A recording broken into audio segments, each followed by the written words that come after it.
गुरु पैया लागो नाम को लखा दीजो ना।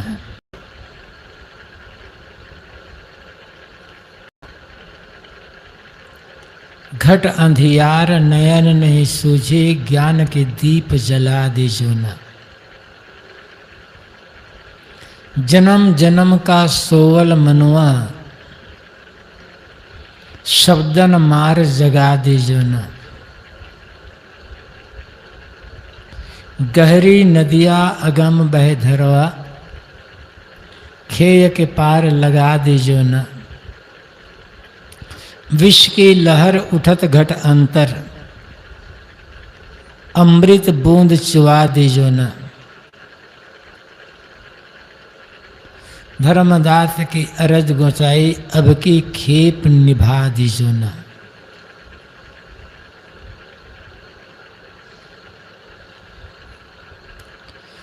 गुरु पैया लागू नाम को लखा दीजो न। एक साधक शिष्य गुरु से निवेदन कर रहा है कि हे गुरुदेव, मैं आपके पांव पड़ता हूँ, आपकी शरण में हूँ। आप मुझे नाम का भेद बता दीजिए, नाम का परिचय दे दीजिए।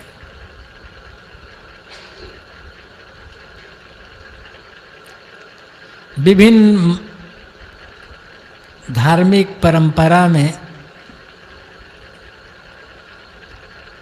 अलग अलग नाम का प्रचलन है। कोई किसी नाम का जप करता, कोई किसी नाम का जप करता, कोई किसी नाम का जप करता है। नाम जप से मन में स्थिरता आती है, थोड़ी एकाग्रता आती है, सात्विक भावना आती है।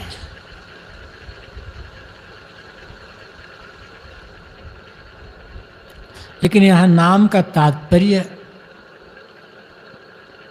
किसी अमुक नाम से नहीं है।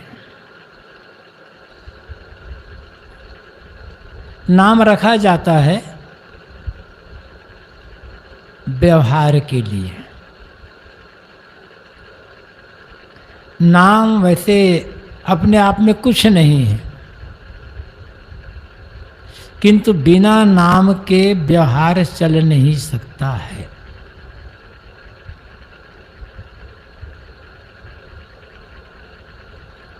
नाम किसी वस्तु को जानने के लिए रखा जाता है। यहाँ जो कहा था कि नाम को लिखा दीजिए ना, मतलब है आत्मबोध, आत्मज्ञान। मैं कौन हूँ इसका भेद बताना। क्योंकि अध्यात्म में केंद्र में मैं है।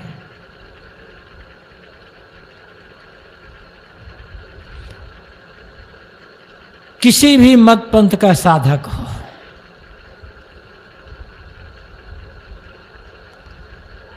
बाह्य उपासना में फर्क हो सकता है और क्या है,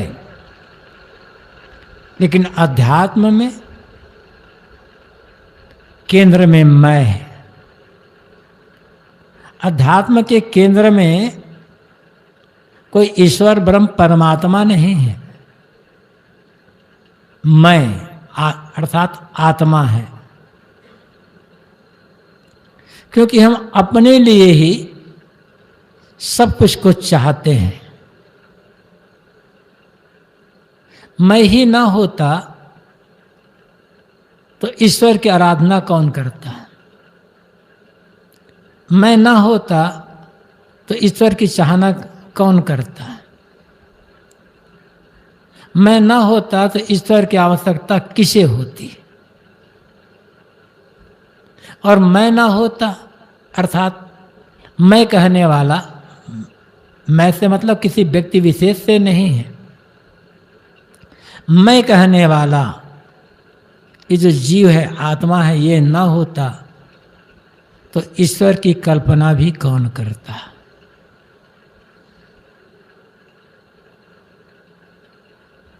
इसलिए मैं जो जीव है, अध्यात्म के केंद्र में यह है। तो गुरुपैया लागो नाम को लिखा दीजिए ना, मतलब है ए गुरुदेव, मैं आपकी शरण में हूं, आप मुझे मेरे स्वरूप का परिचय करा दीजिए, आत्मा का परिचय करा दीजिए। सबको जाना, सबको जाना, अपने को नहीं जाना, तो सारा जानना निरर्थक हो जाता है। किसी ने कहा है, बेकार ज्ञान सारा, अपना पता नहीं जब, फिरता है मारा मारा, अपना पता नहीं जब। खुद का ही पता नहीं है, जाएंगे कहाँ।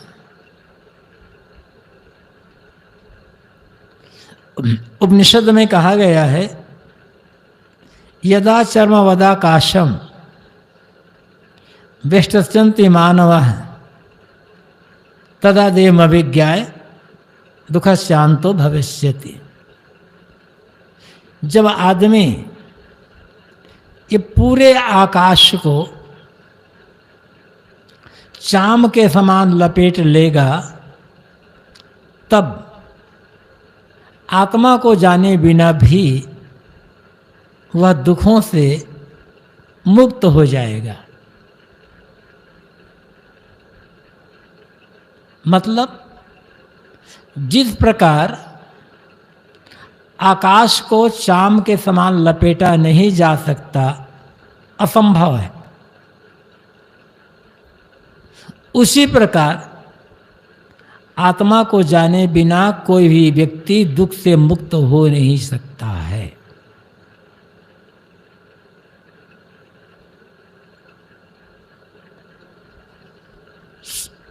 स्वयं को जानना, यहीं से शुरुआत होती है साधना की, और यहीं से शुरुआत होती है अध्यात्म की।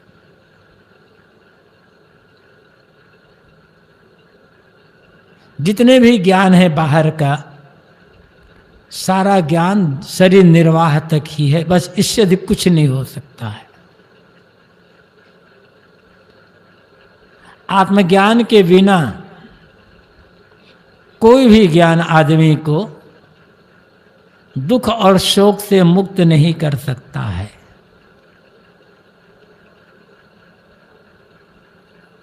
छांदोग्य उपनिषद में कथा आती है, नारद सनत कुमार के पास जाते हैं और कहते हैं, भगवान मैंने सुना है आत्मवेत्ता आत्मज्ञानी पुरुष शोक से पार हो जाते हैं, किंतु मैं शोक करता हूं, आप मुझे शोक से पार होने के लिए उपदेश करें। तब सनत कुमार नारद से कहते हैं कि नारद, पहले यह बताओ कि तुम क्या क्या जानते हो, ताकि मैं उससे तुम्हें आगे की बात बता सकूं।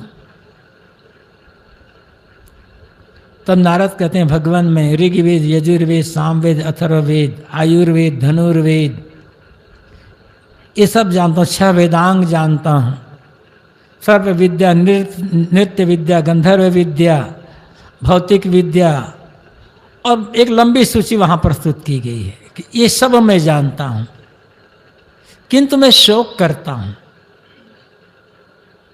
तो सनत कुमार कहते हैं, नारद तुम तो केवल संज्ञाओं को जानते हो। संज्ञा मतलब नाम। शास्त्रों में क्या लिखा है? नाम ही तो लिखा है। पानी कह देने मात्र से प्यास थोड़े बुझेगी। पानी तो एक शब्द है उस वस्तु को जानने के लिए जो वस्तु तरल होती है, शीतल होती है और जिससे पीने से प्यास बुझती है। ऐसे कोई और शब्द ले लो। तो शास्त्रों में तो केवल संज्ञा लिखी है, नाम लिखे हैं, और तुम केवल संज्ञाओं को जानते हो। तो कहते हैं भगवान क्या संज्ञाओं से भी बड़ा कुछ होता है। फिर एक लंबी सूची होती है, इससे बड़ा ये, इससे बड़ा ये, इससे बड़ा ये, और अंत में बड़ा कहते कहते लंबे व्याख्यान के पश्चात सनत कुमार कहते हैं यो वै भूमा तत्सुखम नाल्पे सुखमस्ति भूमय सुखम। नारद, जो वो भूमा है उसमें सुख है, अल्प में सुख नहीं है। भूमेव सुखम, भूमा ही सुख का आधार है। भूमा आधार, सारे ज्ञान विज्ञान कला कौशल मत पंथ संप्रदाय का सृजेता कौन, आधार कौन? ये मनुष्य शरीर में बैठा हुआ जो जीव है वही तो है। कल्पना करें दुनिया में अगर मनुष्य न होता तो ज्ञान विज्ञान का विकास होता, कला कौशल मत पंथ नाना ग्रंथ संप्रदाय, ईश्वर ब्रह्म की कल्पना, मंदिर मस्जिद का निर्माण, ये कौन कर रहा है? मनुष्य शरीर के भीतर जो बैठा जीव वही तो कर रहा है। तो वही भूमा है, सबका आधार। नारद से सनत कुमार कहते हैं तुम उसको जानो। जब भूमा का ज्ञान हो जाएगा और मन बाहर लौटकर भूमा आत्मा में स्थित हो जाएगा, तब शोक से पार हो जाओगे। यहां कहा गया है कि गुरु पैया लागो नाम को लखा दीजो ना। ये गुरुदेव, मैं आपकी शरण में हूं, आप मुझे आत्मज्ञान करा दें ताकि मेरा देह भाव छूट करके मैं आत्मभाव में स्थित हो जाऊं। घट अंधियार नयन नहीं सूझे, ज्ञान के दीप जला दीजो न। इस शरीर के अंदर अज्ञान का अंधकार है, मैं अज्ञान अंधकार में भटक रहा हूं। आप मेरे भीतर ज्ञान का दीप जला दे। ज्ञानदाता गुरु ही होते हैं, जो भी ज्ञान दे वो गुरु। गुरु की कोई एक विशेष सिंह पुष्ट तो होती नहीं है। जो हमें सच्चा बोध दे दे, जिसके ज्ञान से, जिसके बोध से, उपदेश से हमारे मन की सारी भ्रांतियां मिट जाए, भ्रम दूर हो जाए, कल्पना से मुक्ति मिल जाए, और जिसके बताए रास्ते पर चल करके हम अपने आप को दुखों से छुड़ा सकें, वही तो गुरु है। और बिना ज्ञान के अज्ञान दूर हो नहीं सकता, बिना ज्ञान के दुख दूर हो नहीं सकता। अंधकार है, कितना नाम जपो, कितनी पूजा करो, कितना भगवान को पुकारो और कितना कुछ भी कर लो, पूजा पाठ नाम जप हवन तर्पण कथा कीर्तन, अज्ञान दूर होने वाला है नहीं, अंधकार दूर होने वाला है नहीं। एक छोटा सा दीपक जला लो, फिर कोई पूजा पाठ की आवश्यकता नहीं है। पूजा पाठ करते हो अच्छी बात है, लेकिन पूजा पाठ से अंधकार दूर नहीं होगा, दीपक जलाने से अंधकार दूर होगा। ऐसे ही भीतर जो दुख है, पीड़ा है, वो पूजा पाठ से दूर नहीं होने वाला है, कर्मकांड से दूर नहीं होने वाला है, भगवान भगवती पुकारने से दूर होने वाला नहीं है, ज्ञान से दूर होगा। और ज्ञान में भी आत्मज्ञान, भीतर दीपक जलाना होगा। क्यों कहा गया तमसो मां ज्योतिर्गमय, मुझे अंधकार से प्रकाश की ओर ले चलो। तमसो माँ ज्योतिर्गमय,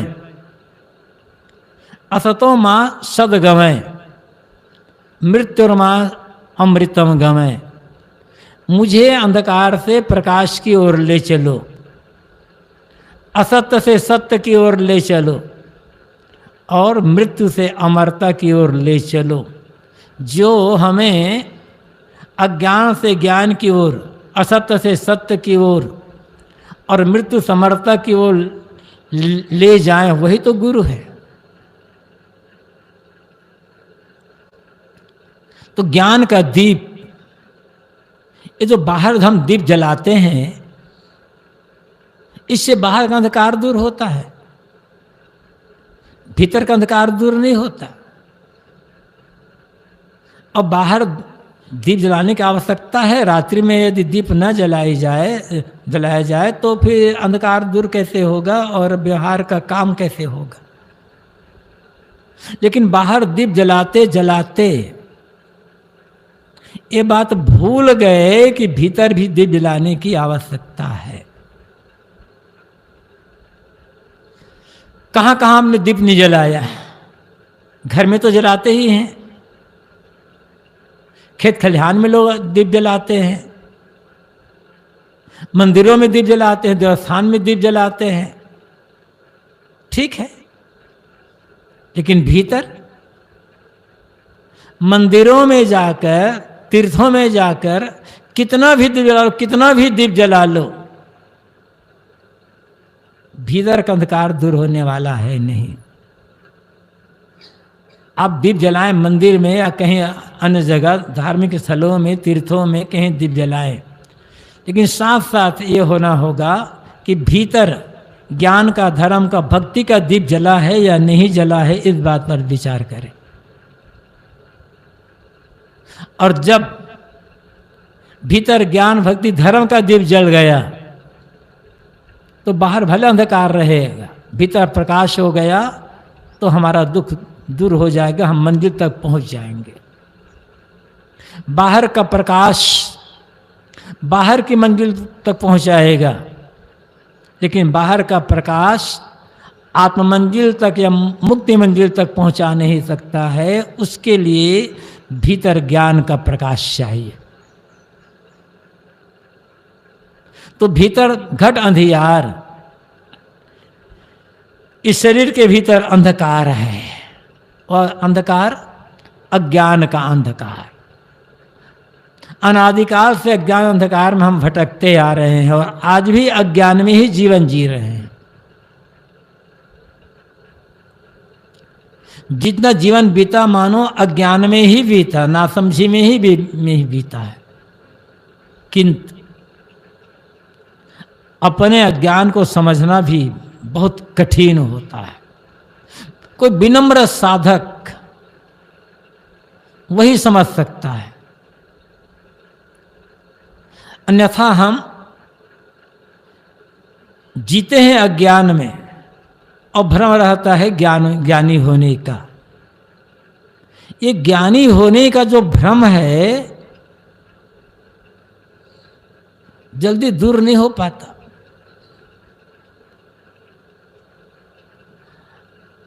अज्ञान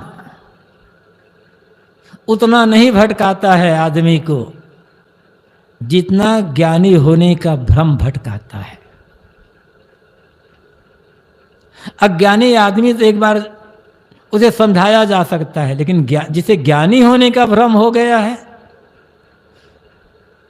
उसे समझाना बड़ा मुश्किल होता है, क्योंकि वो तो समझता मैं तो ज्ञानी हूं, मैं तो दूसरों को समझाता हूं, मुझे भला कौन समझाएगा। और तो ये ज्ञानी होने का भ्रम अज्ञानी होने से ज्यादा खतरनाक है और ज्यादा दुखदायी है।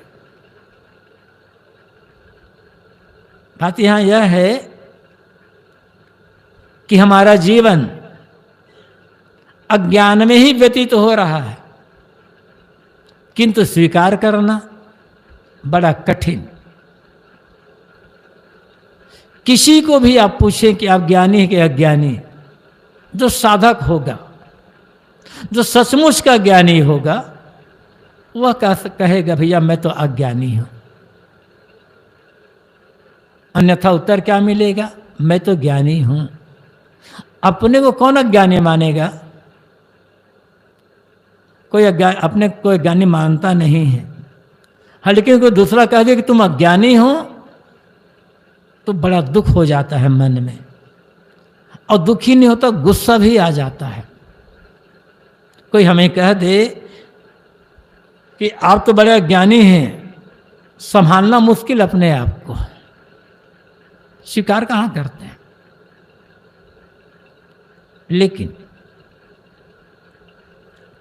कोई कहता है कि आप बड़ा ज्ञानी हैं और मन दुखी हो गया या गुस्सा आ गया तो सिद्ध हो गया कि सचमुच में अज्ञानी है, क्योंकि अज्ञानी ही दुखी होगा, अज्ञानी को ही गुस्सा आएगा। चाहे मुझे गुस्सा आया किसी आया, जब जब हमारे मन में अज्ञान होता है, जब हम अज्ञान में जीते हैं तभी गुस्सा आएगा। ज्ञान में गुस्सा नहीं आएगा। ज्ञान का अर्थ ही है गुस्सा ना करना, ज्ञान का अर्थ है दुखी ना होना।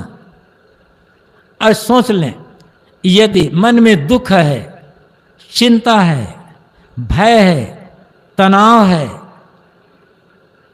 तो समझना होगा कि मैं अज्ञान में जी रहा हूं।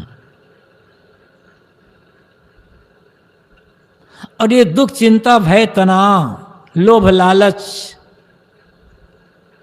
बिना ज्ञान का दीप जले दूर हो नहीं सकता है। घट अंधियार नयन नहीं सूझे, ज्ञान के दीप जला दी जो न। साधक कहता है गुरुदेव मेरे भीतर अज्ञान का घोर अंधकार छाया हुआ है और इसलिए मैं भटक रहा हूं, जगह जगह ठोकरें खा रहा हूं। अब ऐसी कृपा करें, ऐसा उपदेश दें कि मेरे भीतर ज्ञान का दीप जल जाए और मेरा भटकना दूर होकर के मैं स्थिर होकर अपनी मंजिल तक पहुंच जाऊं। जन्म जन्म का सोवल मनवा, शब्दन मार जगा दीजो ना। गुरुदेव मैं जन्म जन्मांतरों से अनादिकाल से मोह की नींद में सोता आ रहा हूं। आप मुझे ज्ञान के शब्दों की मार देकर जगा दें। हम सो तो रहे हैं, ये मनुष्य जीवन जागने की भूमिका है, लेकिन आदमी जितना यहां सोता है उतना और कहीं नहीं सोता। ये रात वाली नींद नहीं है जो सोने की बात है, ये मोह की नींद है, माया की नींद। रात की नींद तो टूट जाती है 4-6 घंटे में, लेकिन ये मोह माया की नींद कहाँ टूटती है। जीवन बीत जाता है, लेकिन समझ में भी कहाँ आता है कि मैं सो रहा हूं।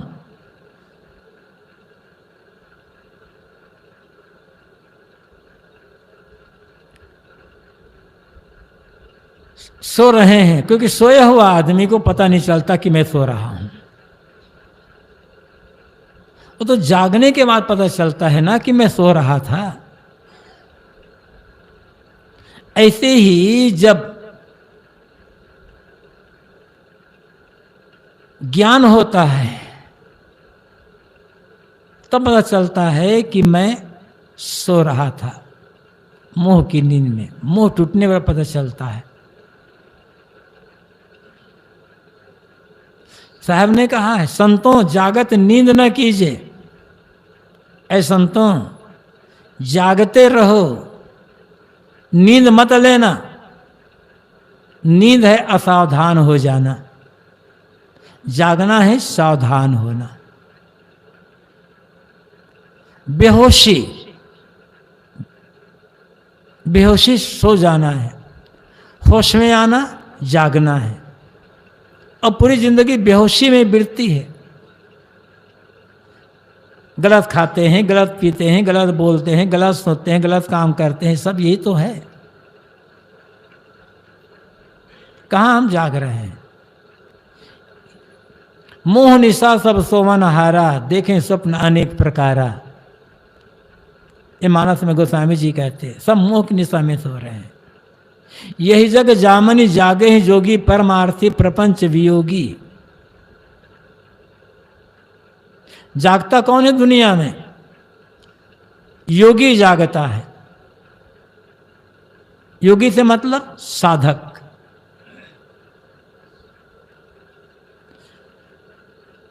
परमार्थ प्रपंच वियोगी, जो जिसके मन से प्रपंच का वियोग हो चुका है, जिसके मन में प्रपंच नहीं रह गया है, वही योगी है। प्रपंच का वियोग कर देने वाला, प्रपंच का त्याग कर देने वाला। प्रपंच क्या है? मन के मोह माया, मन के विकार, असावधानी, लोभ लालच,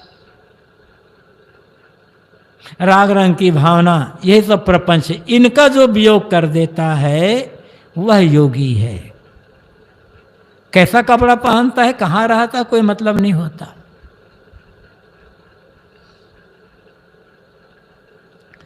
और गोस्वामी जी और क्या कहते हैं? जान ही तवे जीव जग जागा, जब सब विषय विलास विरागा।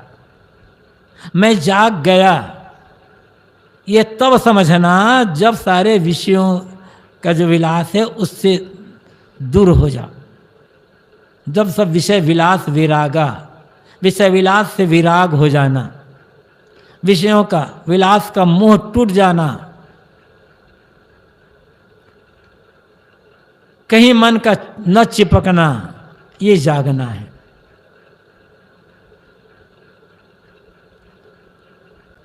जो करें होश पूर्वक करें, जाग करके करें।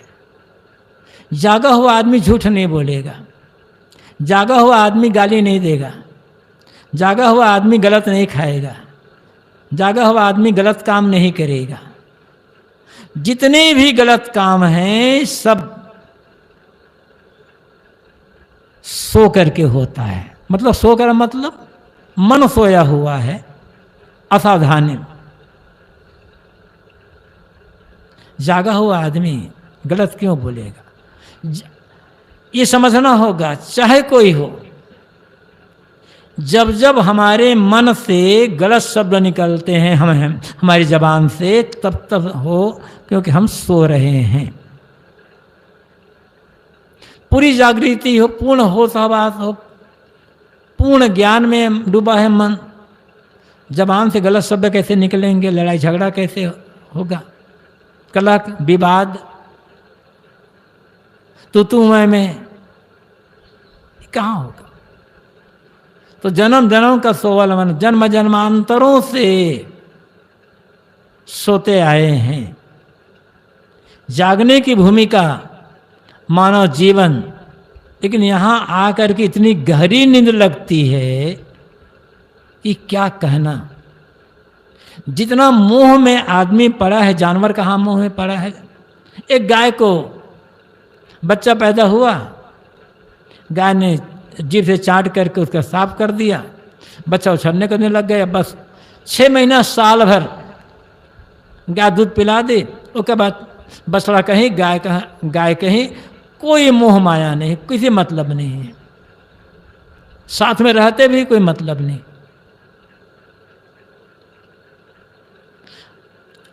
पक्षी को अंडा देने का समय होता है, घोंसला बना लेता है।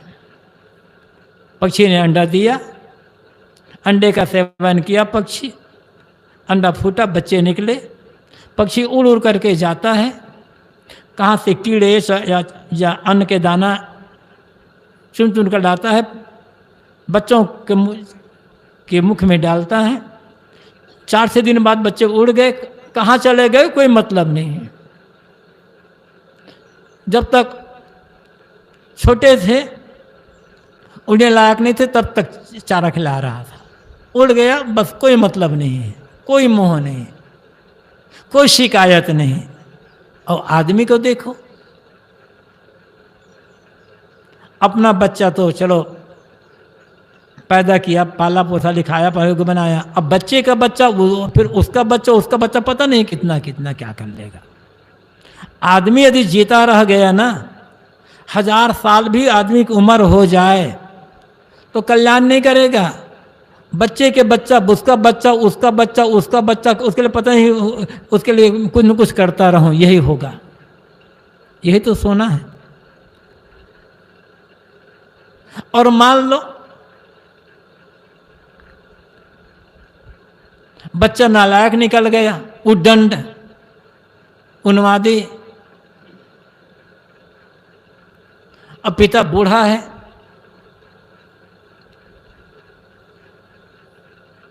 तो बूढ़े पिता को उसी का बेटा गाली देता है, फटकारता है, यहां तक मार देता है, सब कुछ कर देता है। लोग क्या कहते हैं, अरे हमारे तब तो मार रहे हैं ना होता तो कौन मारता।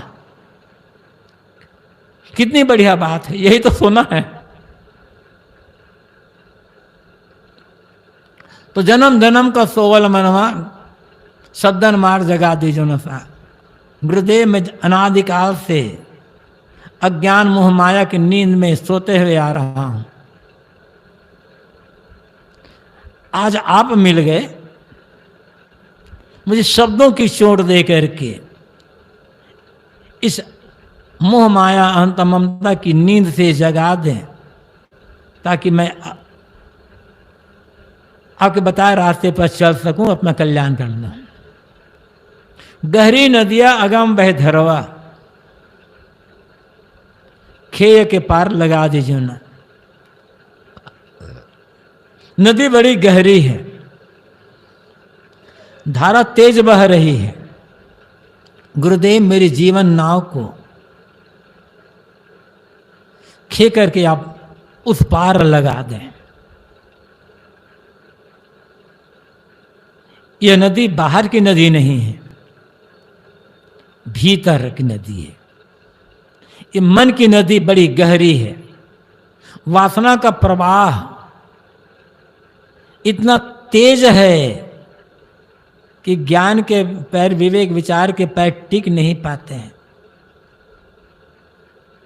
निरंतर साधन, निरंतर सावधानी, तीव्र ज्ञान और ज्ञान के अनुसार से वैसी साधना, वैसी दृढ़ संकल्प, उतनी सावधानी, तब मन नदी के वासना प्रवाह से हम पार पा सकते हैं। बाहर की नदियों, बाहर की नदी क्या, समुद्र को भी तैरने वाले लोग अपने मन की नदी में आकर के डूब जाते हैं। नदी उतरे नाला उतरे, समुद्र उतर जाए, खाई अंगुल चार की तामे गोता खाई। श्री राम रहत साहब कहते हैं, आदमी नदी को, नाला को, समुद्र को तैर करके पार कर जाता है, लेकिन 4 अंगुल के खाए मन, चित्त, बुद्धि, अहंकार का जो अंतःकरण है, इसी में आकर के गोता खा जाता है, डूब जाता है। बाहर की जो नदी है उसमें कोई डूबा तो वह ऊपर आ सकता है, लेकिन मन की नदी में डूबने वाला, इससे पर आना बड़ा कठिन होता है। सदगुरु कबीर ने भी कई जगह कहा है कि नदी बड़ी गहरी है, और सभी संतों ने कहा, वो तो बाहर की नदी की बात नहीं है, भीतर की नदी। तो गहरी नदियां गुरुदेव, ये मन की जो नदी है गहरी है। वासना का प्रभाव बहुत तेज है, बहुत तेज। और मैं देख रहा हूं कि मेरा संकल्प उतना मजबूत नहीं है, मेरा विवेक उतना मजबूत नहीं है, और मेरी साधना भी बड़ी कमजोर है। मुझे नहीं लगता है कि मैं अपने बलबूते पर इस भवसागर से पार हो जाऊं। सहारा आपका ही है। मेरी जीवन नाव को खे करके आप पढ़ा दें, मेरे जीवन नाव का आप मल्लाह बन जाए, तो आपके सहारा से मैं आपका आधार पाकर इस मन नदी के वासना प्रवाह से पार हो सकता हूं और अपनी मंजिल तक पहुंच सकता हूं। तरीका है कहने का। गुरु का काम केवल रास्ता बताना है, उपदेश देना है, अंत में तो अपने पैरों पर खड़ा होना होगा। हाँ, लेकिन सहारा गुरु का चाहिए। मार्ग बताने वाला ही ना हो, हमारी भूलों को परखाने वाला ही कोई ना हो, तो साधना नाम पर भी हम भटक सकते हैं। अधूरे ज्ञान को हम सही मान करके उतने में रुक सकते हैं। थोड़ा सा साधना मार्ग में चले, थोड़ी सफलता हुई, मन थोड़ा शांत हुआ, मान लिया हमारा काम बन गया, अहम आ जाता है। साधना का हम होता है, भक्ति का हम हो जाता है, ज्ञान का हम हो जाता है, और अहम जहां आया, डूबने के अलावा और कुछ बचता नहीं है। फिर समर्पण की आवश्यकता होती है, और समर्पण गुरु ज्ञान के प्रति समर्पण, गुरु के ने जो साधना बताई है उसके लिए समर्पण। यदि हम ज्ञान, भक्ति, विवेक, वैराग के प्रति समर्पित नहीं हैं तो बाहर गुरु क्या कर सकेंगे।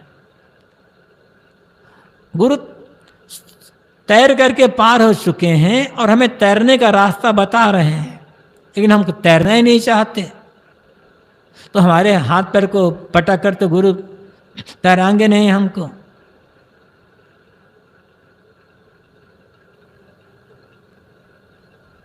खास बात यह है, जब तक जीवन है तब तक गुरु सहारे की आवश्यकता होती है। गुरु सहारा मतलब गुरु के ज्ञान की आवश्यकता होती है, गुरु प्रति भक्ति भाव समर्पण की आवश्यकता होती है। बस होता है गुरु के बताए जो कल्याण साधना का मार्ग है, वैराग का मार्ग है, उस पर एक रस चलना, यही गुरु भक्ति का फल है, और वह वास्तविक गुरु भक्ति यही होती है।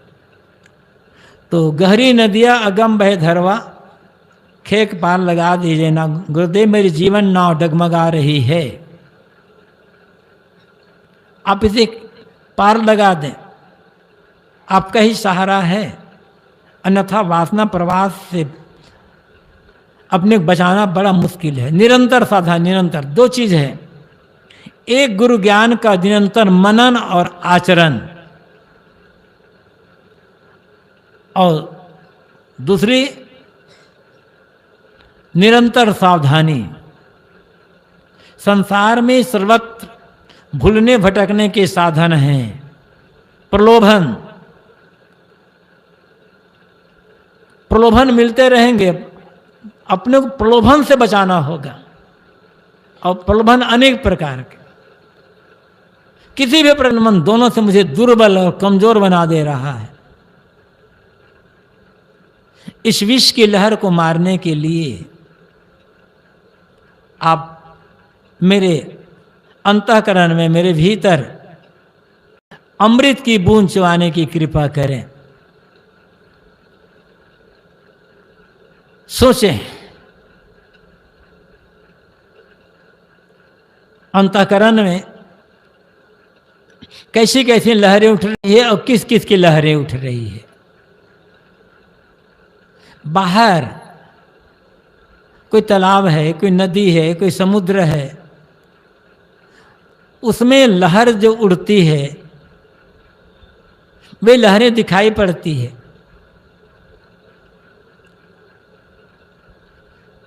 नदी और समुद्र, और नदी और ताल के पानी में तो छोटी छोटी लहरें उड़ती है, और समुद्र में तो कितनी ऊंची ऊंची लहरें उड़ जाती है, कितनी बड़ी बड़ी लहरें। बड़ी लहरें नहीं भी उड़ती है तो भी समान लहर तो समुद्र में बनी ही रहती है, उससे भयंकर विकराल लहर भीतर उठ रही है। किंतु पता नहीं, दम दम की कोई खबरें जाने, कोई कह न सके निर्वारा।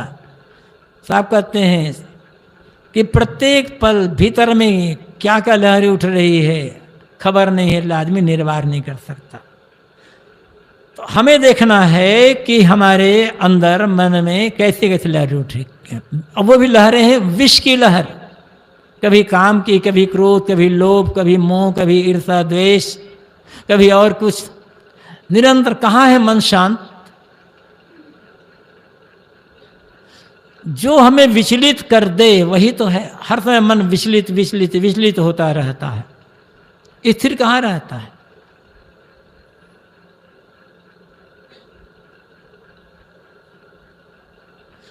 और जितना विकारी लहरें उठेगी उतना मन कमजोर, उतना तन कमजोर, उतना संकल्प कमजोर, उतना जीवन में फिर आगे बढ़ने की संभावना नहीं दिखाई पड़ती है।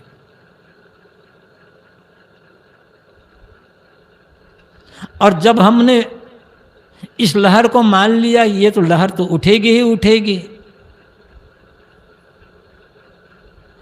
इसको शांत करना तो संभव ही नहीं है। अनेक लोग कहते हैं मन तो चंचल है और चंचल ही रहेगा, मन की चंचलता कभी मिट नहीं सकती है, मन शांत होगा ही नहीं। जब यह निश्चय है तो फिर ज्ञान, विवेक, विचार, संयम, साधना, ध्यान, चिंतन, इसकी आवश्यकता क्या है फिर? जब मन की विकारी लहरें दूर हो नहीं सकती है, मन के विकारों पर विजय नहीं पाई जा सकती, तो फिर इतना भक्ति, भजन, ध्यान, चिंतन बेकार है सब। लेकिन हकीकत यह है सही बोध हो और बोध के अनुसार से सही साधना हो, निरंतर सावधानी, तो धीरे धीरे प्रयास करते करते मन की चंचलता को दूर किया जा सकता है, चंचलता मिट सकती है।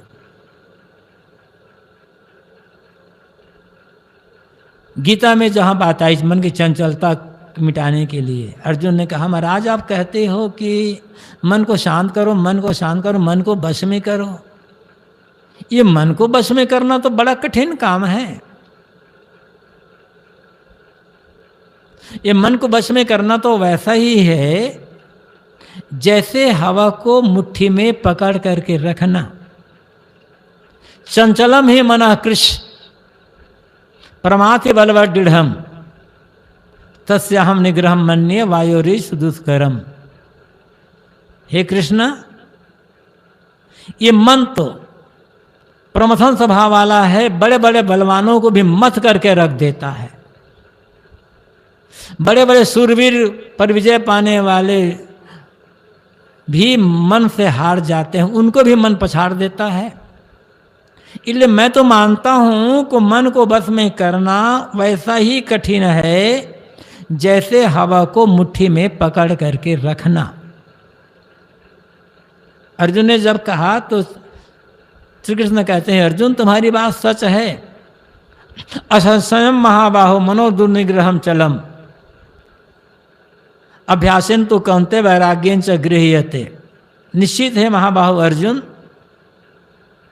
मन को निग्रहित करना कठिन है। दुर्निग्रह मतलब जो कठिनाई से बस में किया जा सके, दुर्निग्रहित वह है।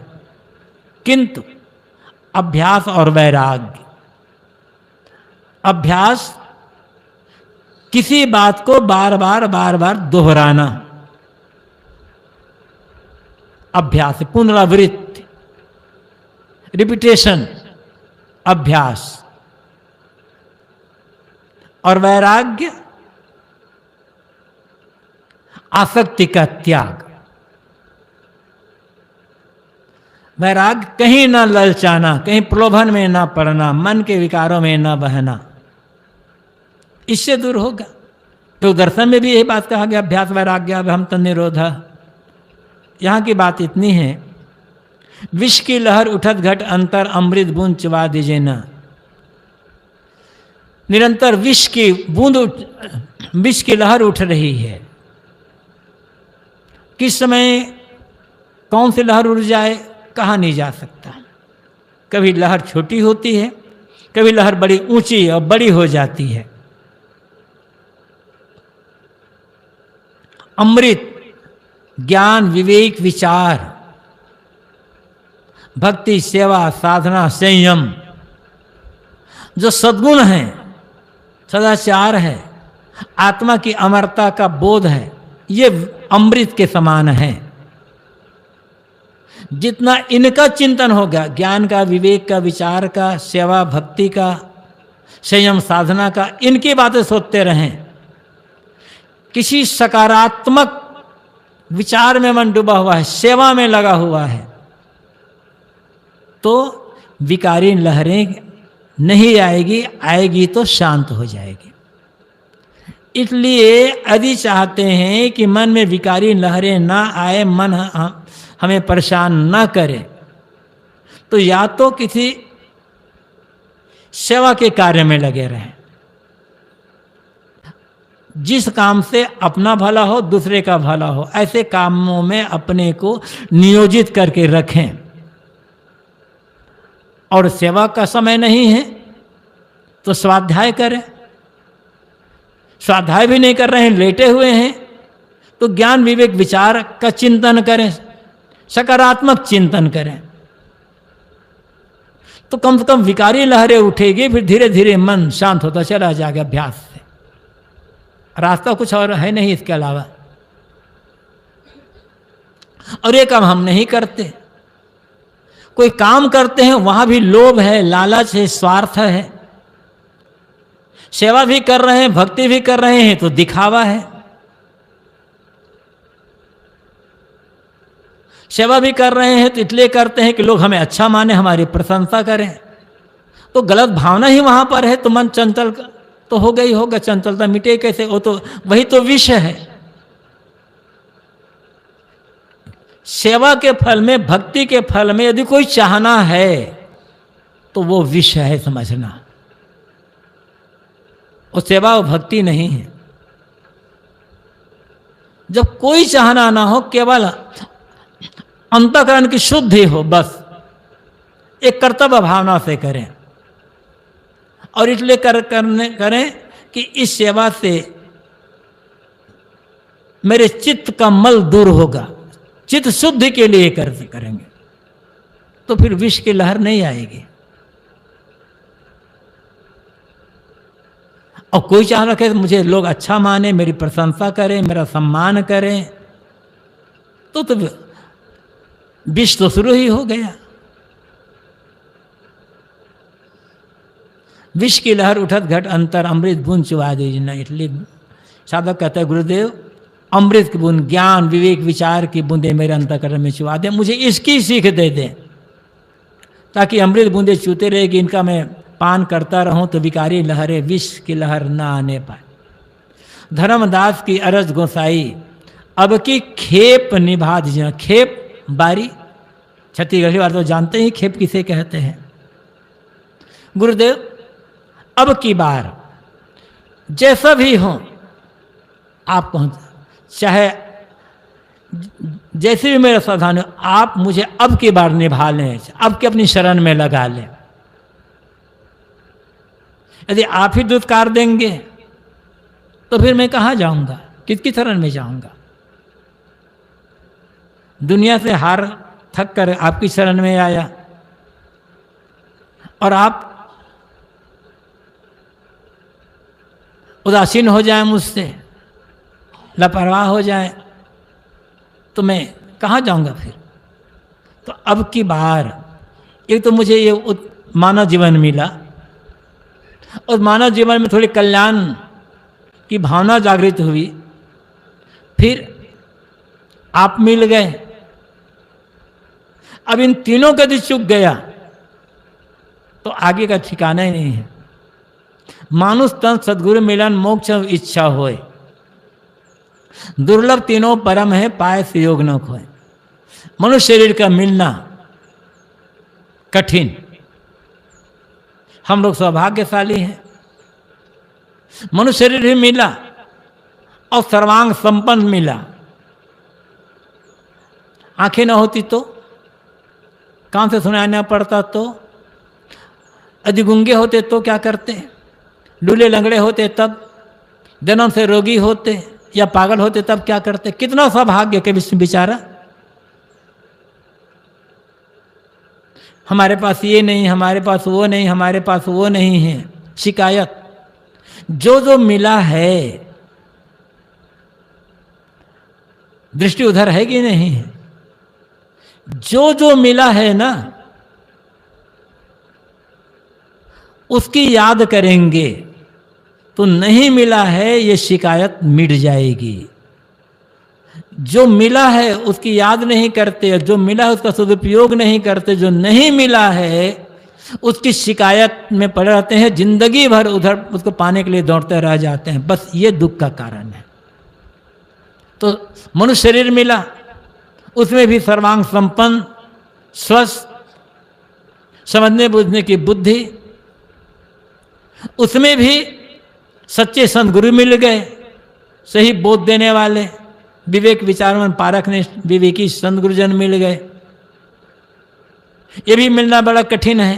गुरु तो बहुतों को मिले हैं, भटकाने वाले गुरु मिले हैं, कल्पना अंधविश्वास में डुबाने वाले गुरु मिले हुए, तो समझ ही नहीं सकते बेचारे। हमें तो सच्चे गुरु मिल गए, उसमें भी मोक्ष की इच्छा, कल्याण की भावना जागृत हुई। लेकिन अब उस भावना को जगा करके ही रखना है या प्रलोभन आया उसमें भटक जाना है, करना क्या है? प्रलोभन आता है, हम उसमें भटक जाते हैं। इंद्रियों के विषय आ गए, कहीं प्रतिष्ठा मिल गई, पद का लोभ लालच आ गया, बस रुक गए। गुरुदेव जी सदगुरु कबीर के एक साखी पराया कहा करते थे, चींटी चावल ले चली, बीच में मिल गई दाल। कहीं कबीर संशय पड़ी, एक ले दूजी डाल। चींटी चावल लेकर के जा रही थी, बीच में दाल मिल गई, रुक गई चींटी। अब सोचने लगी कि चावल तो मेरे पास है, इस दाल को भी ले लूं या दोनों में किसको लूं? क्योंकि चींटी या तो चावल को लेगी या तो दाल को लेगी, दोनों के एक साथ तो ले नहीं सकती चींटी। संदेह में पड़ गई चींटी, किसको छोड़ूं किसको पकड़ूं। घूमते फिरते वहां कबीर साहब पहुंच गए कि देखा चींटी को तो संदेह में पड़ी हुई है। तो कबीर साहब ने चींटी से कहा, ए चींटी, तू एक ही ले सकती है, या तो चावल ले ले या तो दाल ले ले, दोनों एक साथ नहीं चलने वाला है। ये रूपक है। ये जीव शुद्धता लेकर मनुष्य जीवन में आया। जब हमारा जन्म हुआ, जब कोई आदमी का कोई भी बच्चा पैदा होता है, कामी क्रोधी होता है क्या उस समय? कि लोभी लालची होता है, कि झूठा होता है, कि छल कपट रहता है, क्या रहता है? साफ पाक मन। वो तो धीरे धीरे जितना बड़ा होता जाता है ना, घर वाले, माता पिता, भाई बंधु पड़ोसी और रिश्तेदार सिखाते जाते हैं एक से एक दुर्गुण, एक से एक दोष दुर्गुण, गलतियां, और धीरे धीरे करते करते पता नहीं कितने क्या क्या सीख जाते हैं। तो जीव शुद्धता लेकर आया था, शुद्धता लेकर जा रहा था, बीच में दाल माया मिल जाती है। अब सोचते हैं कि ये माया में आकर्षण है, माया दिखने में बड़ा सुंदर, तो लोभ में पड़ गया। अब ये माया को ले लूं कि शुद्धता को ले लूं? तो एक तो ले सकते हैं, माया लोगे तो शुद्धता कल्याण छूटेगा, कल्याण को लेगे तो माया छोड़ना पड़ेगा, दोनों साथ तो चल नहीं सकते, एक को लेना पड़ेगा। तो संदेह में पड़ जाता है। और यदि संदेह से बचना है, माया के प्रलोभन से बचना है, तो एक ही रास्ता है, गुरु ज्ञान का सहारा। धर्मदास की अरज गोसाई अब की खेप निभा दीजिए ना। साधक विनम्रता से कहता कि हे गुरुदेव, चाहे जैसा हो मुझे अब की बार निभा लीजिए, मुझे ऐसा बोध दे दें, ऐसा रास्ता बता दें कि मैं कैसा भी प्रलोभन आ जाए, कैसी भी बाधा आ जाए, भटकूं ना। जीवन पर्यंत सावधानी और कल्याण वैराग के लिए समर्पण भाव, तभी निभ पाएगा, अन्यथा निभने वाला मुश्किल है। इस पद में, इस पद की हम एक एक पंक्ति पर विचार करेंगे तो एक पंक्ति कल्याण कर सकती है। तो एक घंटे में पूरा कहना होता है। हमें कहना भले ना आए, लेकिन हम इस पद में जो कहा गया, किसी एक पंक्ति पर गहराई से चिंतन करके अपने जीवन वैसा बना लें, वैसी भावना बना लें, तो एक पंक्ति हमारा कल्याण कर सकती है। फिर से मनन करें। गुरु पैया लागो नाम को लखा दीजो न, घट अंधियार नयन नहीं सूझे, ज्ञान के दीप जला दीजो न।